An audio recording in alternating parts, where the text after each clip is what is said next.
Chicago Tonight, Black Voices is made possible in part by Fifth Third Bank and by the support of these donors.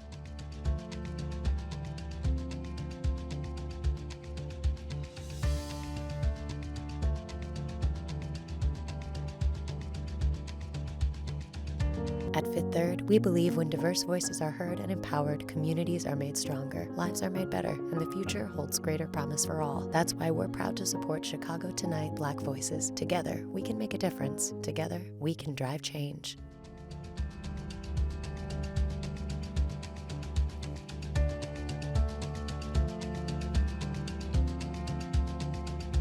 Good evening and welcome to Chicago Tonight Black Voices. I'm Brandis Friedman, and thanks for sharing part of your weekend with us. On the show tonight, the state announces a new anti-violence strategy, prioritizing investment in community organizations. We're looking into how the plan actually works and if it could make an impact. Chicago State University students are hoping to combat COVID vaccine hesitancy through a new campaign. A Colin Kaepernick series on Netflix causes a stir. We talk about that, Aaron Rodgers' vaccination status, and the Bears matchup against the Steelers with James Big Cat Williams. And Black cinema takes center stage at the Black Harvest Film Festival. We speak with the event's co-founder about what audiences can expect. First off tonight, community organizations working to prevent gun violence will soon get a boost in funding from the state. Governor J.B. Pritzker recently signed an executive order declaring gun violence a public health crisis and announced a plan to address it.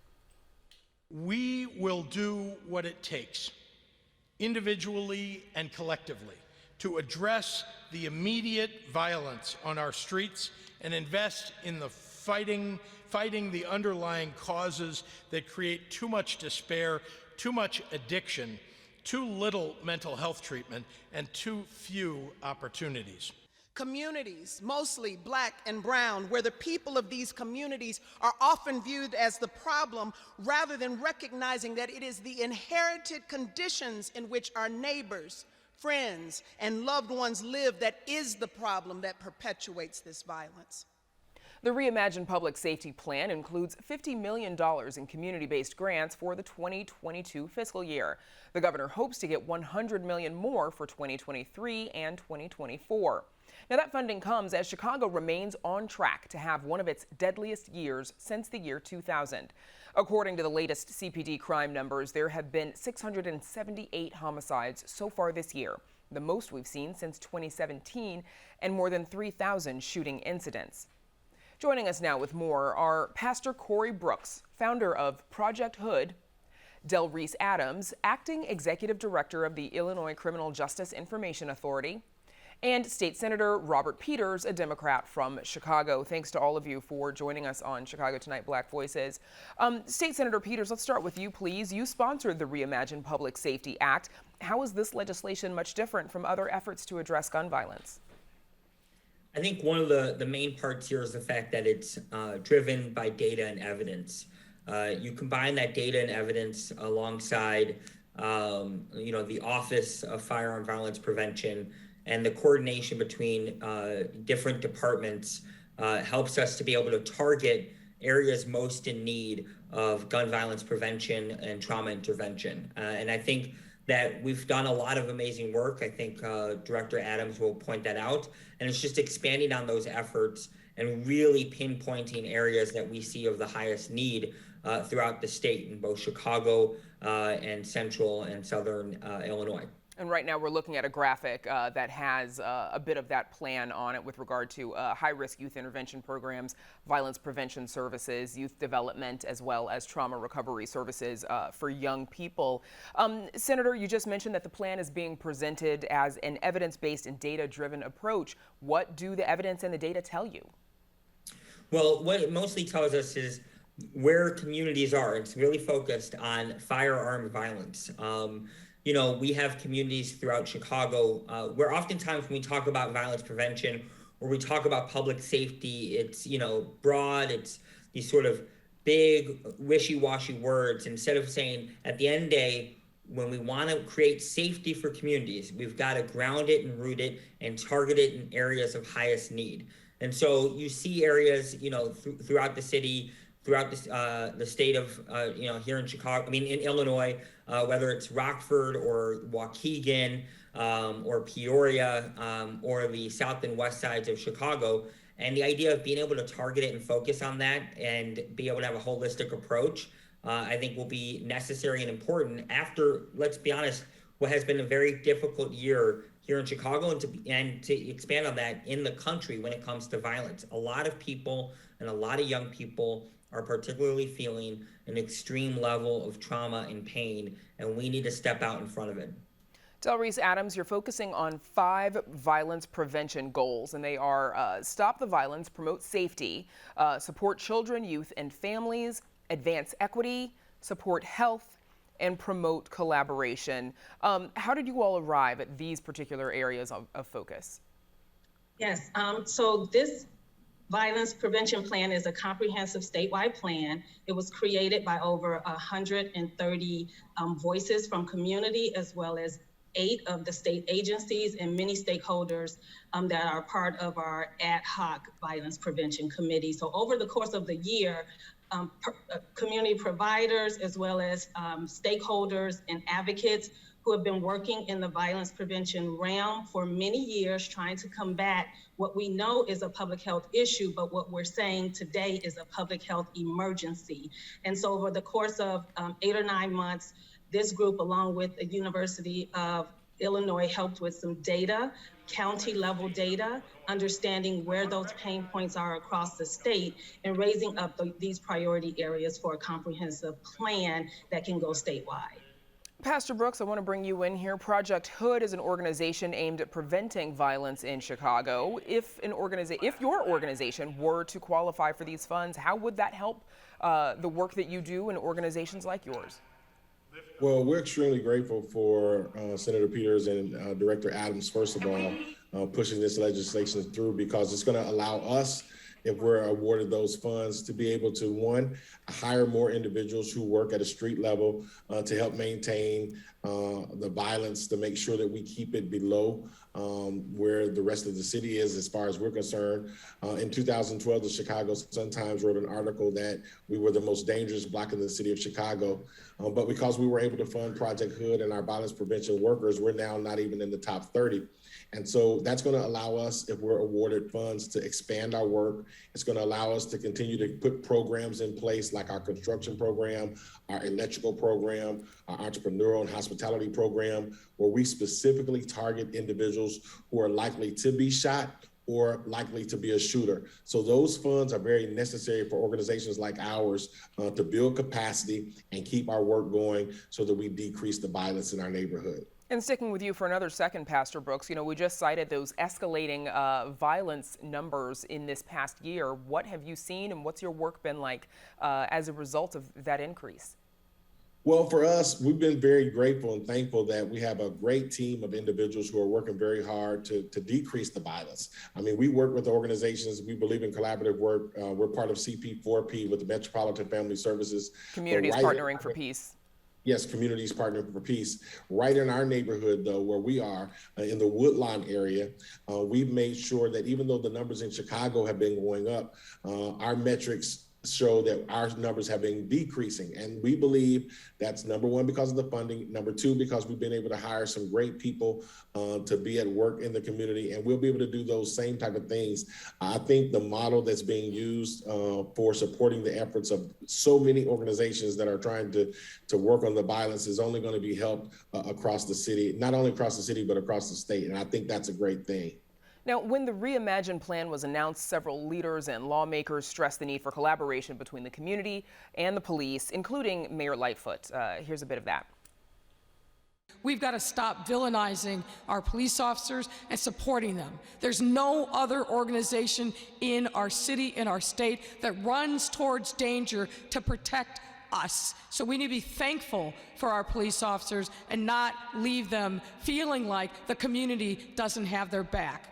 Now, the community also has a right to expect a certain level and quality of policing, and I think everyone here understands and recognizes that. But the point is, it's got to be a partnership. And Senator Peters, with so much distrust of the police in black and brown communities right now, how do you make a partnership like the one the mayor is referring to? How do you make that a reality? I think at the end of the day, if we focus on improving public safety for everybody, not just a few people here and there, but in every corner of the state, in every county of the state, and you understand that in order to have public safety, you have to have it for everybody and not just a few. That is one way that you can rebuild trust between different entities that are working in the public safety space. I think the problem that we have right now is long-standing pain and trauma. I used an example at this press conference about the idea of a 14-year-old kid. Now, a 14-year-old kid had to live through the Great Recession, the foreclosure crisis, a mass eviction crisis, and looked at traumatic videos of the murder of Laquan McDonald and George Floyd, and then we get to the pandemic, and you add on all that trauma and all that pain, and if we don't deal with that and don't understand that this requires everybody to work to improve safety, then we're never going to be able to trust each other to begin with. So I think that this all starts with having a broad view that says that if you provide the services, you provide this interventions, and that we focus on improving things like clearance rates, and you combine all of that, you can create trust within a public safety program. And I think that's something that we have to focus on at all levels of government, and as well as, yep. So Del Reese Adams, I wanted to bring you back in. $250 million is a very large investment, obviously. For taxpayers who think that's too much or think maybe it should be spent in other ways, what's your response to that? My response to it is that we know that violence, the root cause of violence is poverty, as well as systemic racism. It comes from disinvestment, disenfranchisement, as well as just historical oppression. And so we have to right that wrong. We have to, as a nation, correct those societal ills that actually criminalize people and look at public safety through a very narrow lens of criminalization, arrest, and incarceration. We have to build our communities. We know what safe and thriving communities look like because we have them. We have over 60 of them in Chicago, and we have many more across the state. So why don't we use a proportionate, equitable type of model to make sure that all our community areas have the same resources, that we do not have underfunded schools, that we have proper health care in all of our communities, that there are programming for young people to go to. Reverend Brooks talked a little bit about he and his organization have the solution for their community. We need to use that funding to have community level solutions. The solutions are within the communities that are most harmed. And so there is no dollar amount that can really save our young people. It's disheartening when you turn on the news, and it's spreading across our state. And of course, we'll be listening out for all of you as this moves forward. For now, that's where we'll have to leave it. State Senator Robert Peters, Del Reese Adams, and Pastor Corey Brooks, thanks to all of you for joining us. Thank you. And up next, a new initiative to combat vaccine hesitancy.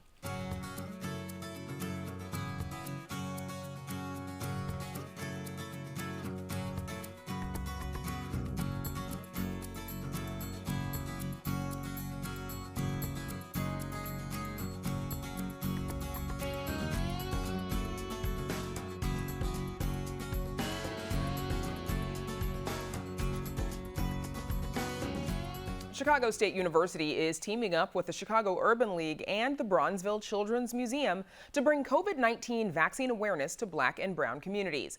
Arts correspondent Angel Edo shows us how they're boosting vaccine confidence with a video contest.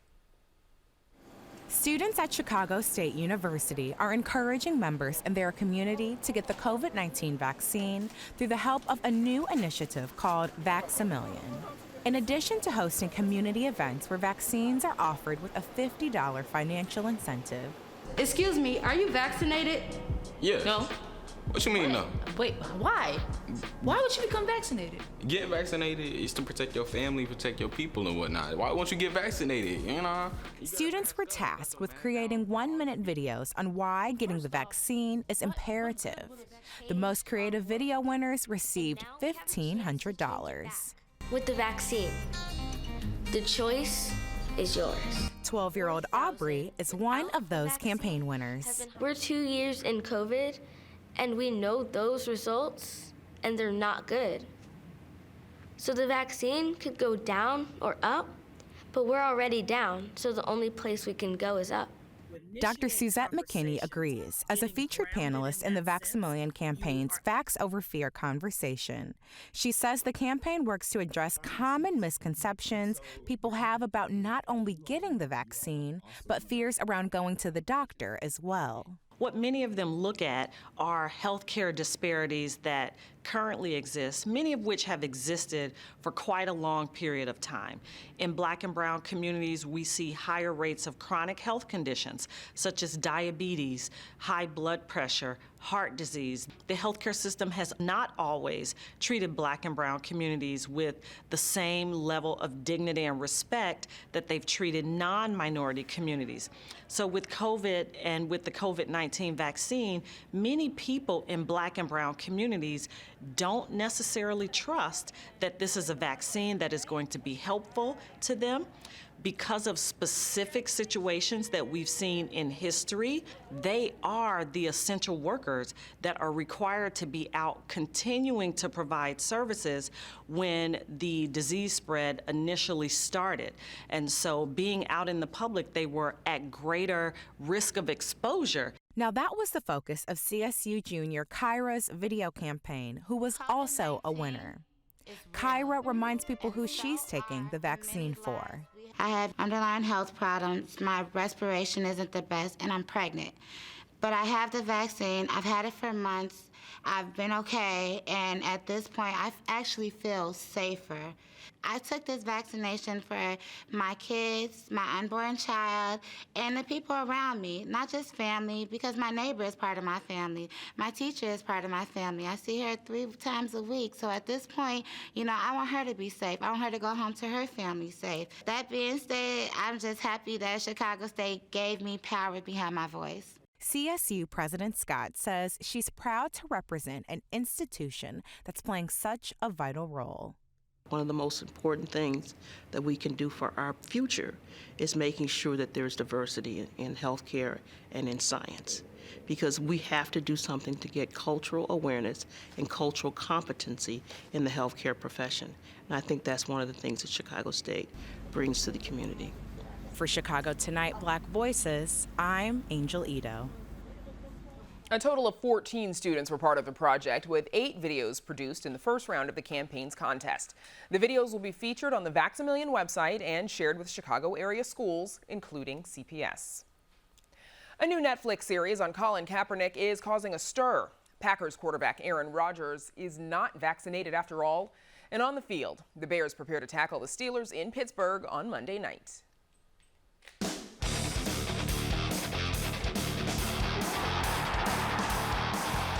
Joining us now is James Big Cat Williams, former offensive lineman for the Chicago Bears from 1991 to 2002. James, welcome back. So there is a lot of, into Black Voices for the first time.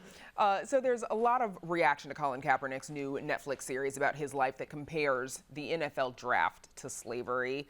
What do you make of that comparison, considering that especially now in a game with the majority of the players are Black and there are no African-American owners?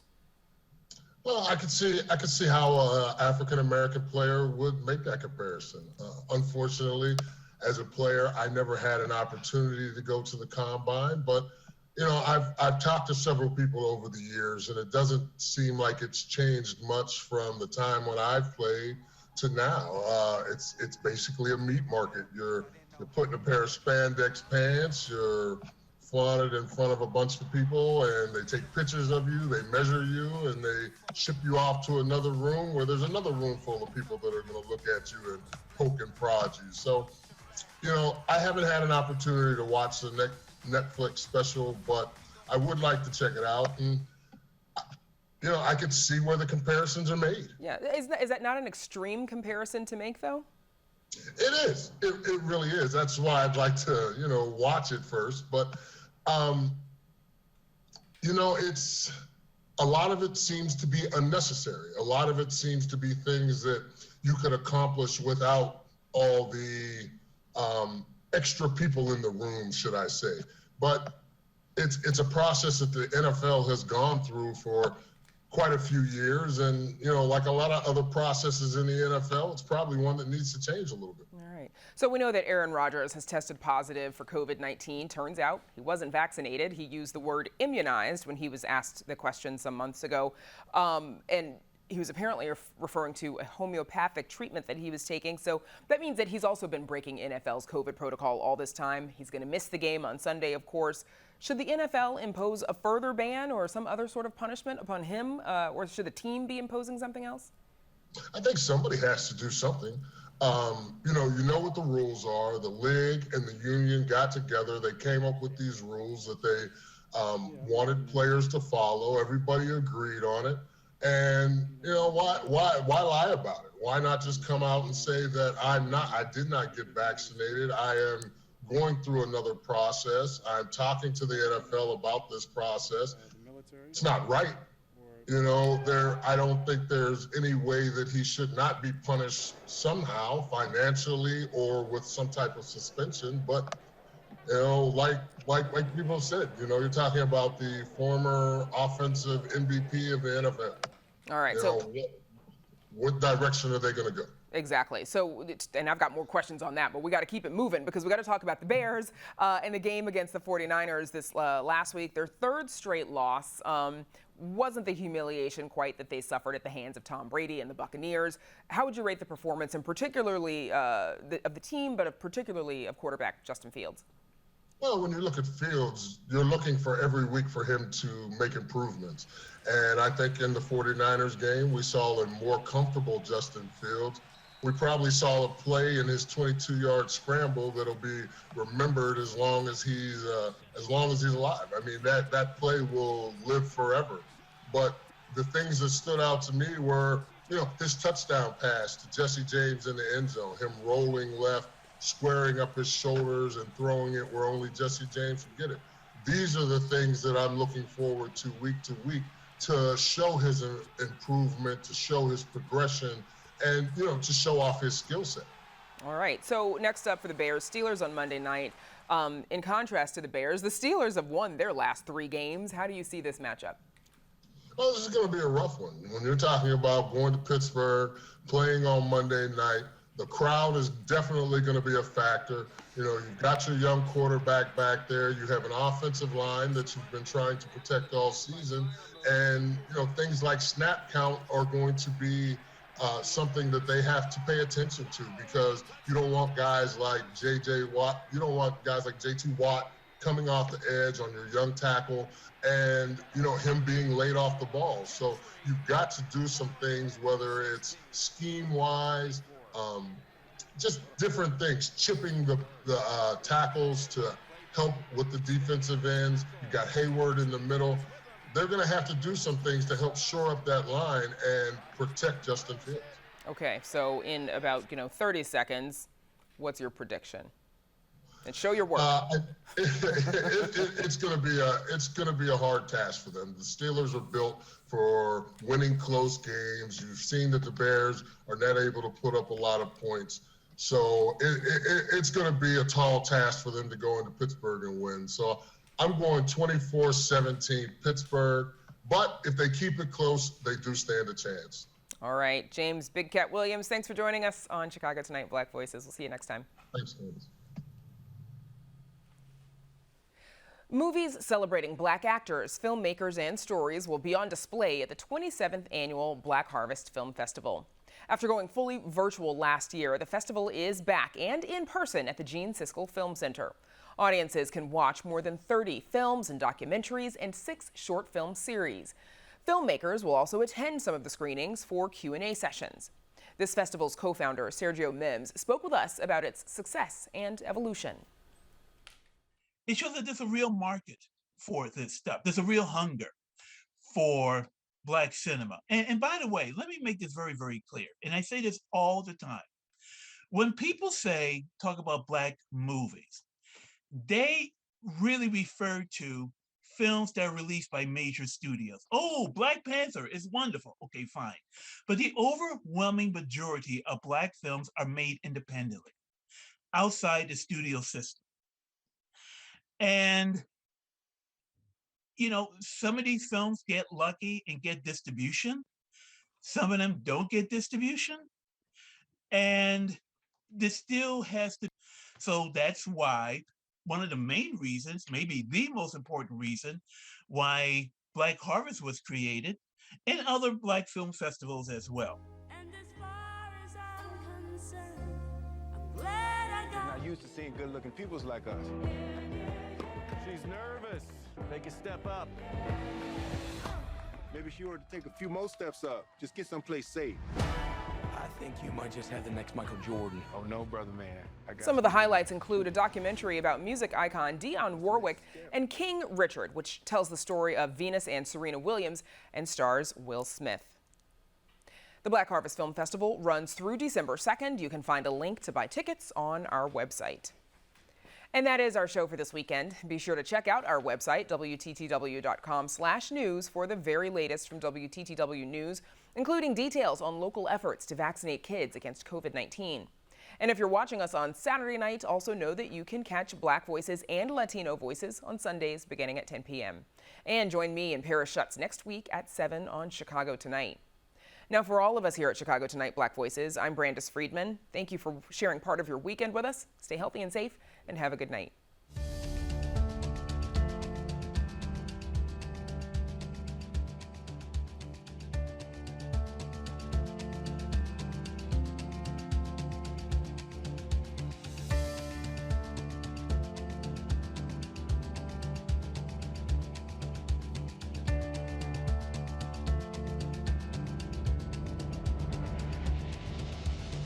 Closed captioning is made possible by Robert A. Clifford and Clifford Law Offices, a personal injury law firm pleased to give back to the community through numerous charitable initiatives.